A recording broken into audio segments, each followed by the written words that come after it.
ভাই ভুট্টা খেতে কাজ করা অনেক কষ্ট করে ভাই, রোদে গরমে। এই যে আমার ভুট্টা ক্ষেত মাঠ, বিএসসি কমপ্লিট করে আসে কৃষি মাঠে। কি রোদ, কাঠফাটা রোদ। আসলে জীবন মানে হচ্ছে সংগ্রাম।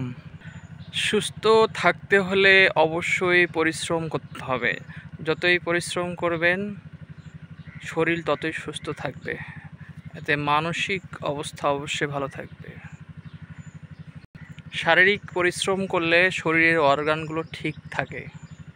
লক্ষ্য করবেন যারা কায়িক শ্রম করে মাঠে ঘাটে, তারা কমই অসুস্থ হয়, তারাই ফিজিক্যালি বেশি ফিট থাকে। অতএব আমাদের সবারই উচিত প্রতিদিন কিছু না কিছু কাজ করা, শারীরিক কাজ করা। মানে অবস্থান করছি ভুট্টা খেতে। এখানে আমি পানি সেচ করব, দেখতে পাচ্ছেন। আর পাশে হচ্ছে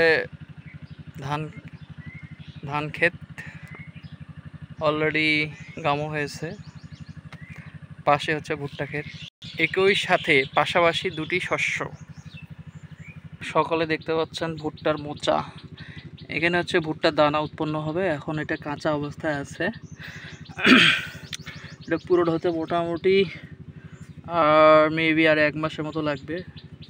আর এই ভুট্টা খেতে পানি সেচ দিতে হয় প্রায় 4 থেকে 5টা মেবি।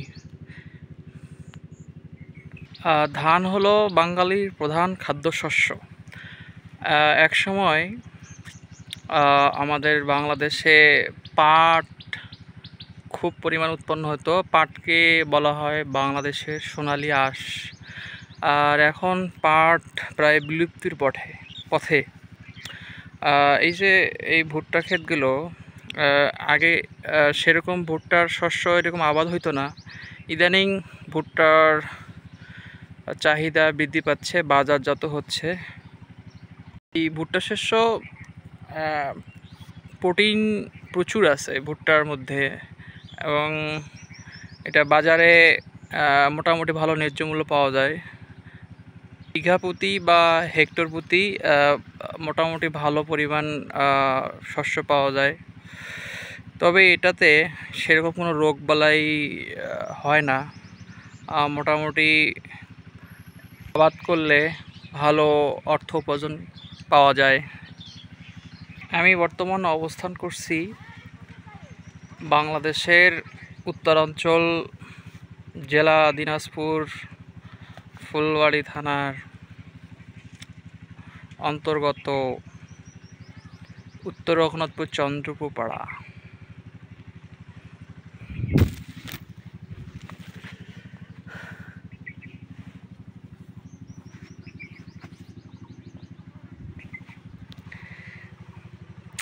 আমাদের এই এলাকায় বেশিরভাগে ধান উৎপাদন হয়। বছরে 2টা ফসল হয়, একটা হচ্ছে ইরি আর একটা হচ্ছে আমন। এর পাশাপাশি বর্তমানে ভুট্টা শস্য উৎপাদন করা হচ্ছে। এটা হচ্ছে বেলে দোআঁশ মাটিতে। এই ভুট্টা শস্যটা বেশিরভাগই হচ্ছে আপনার পলি মাটিতে বেশি উৎপাদন হয়। এখন আপনার হচ্ছে এই মাটিতেও, এই বেলে দোআঁশ মাটিতেও ভালো উৎপাদন হচ্ছে এবং ভালো ফল পাওয়া যাচ্ছে।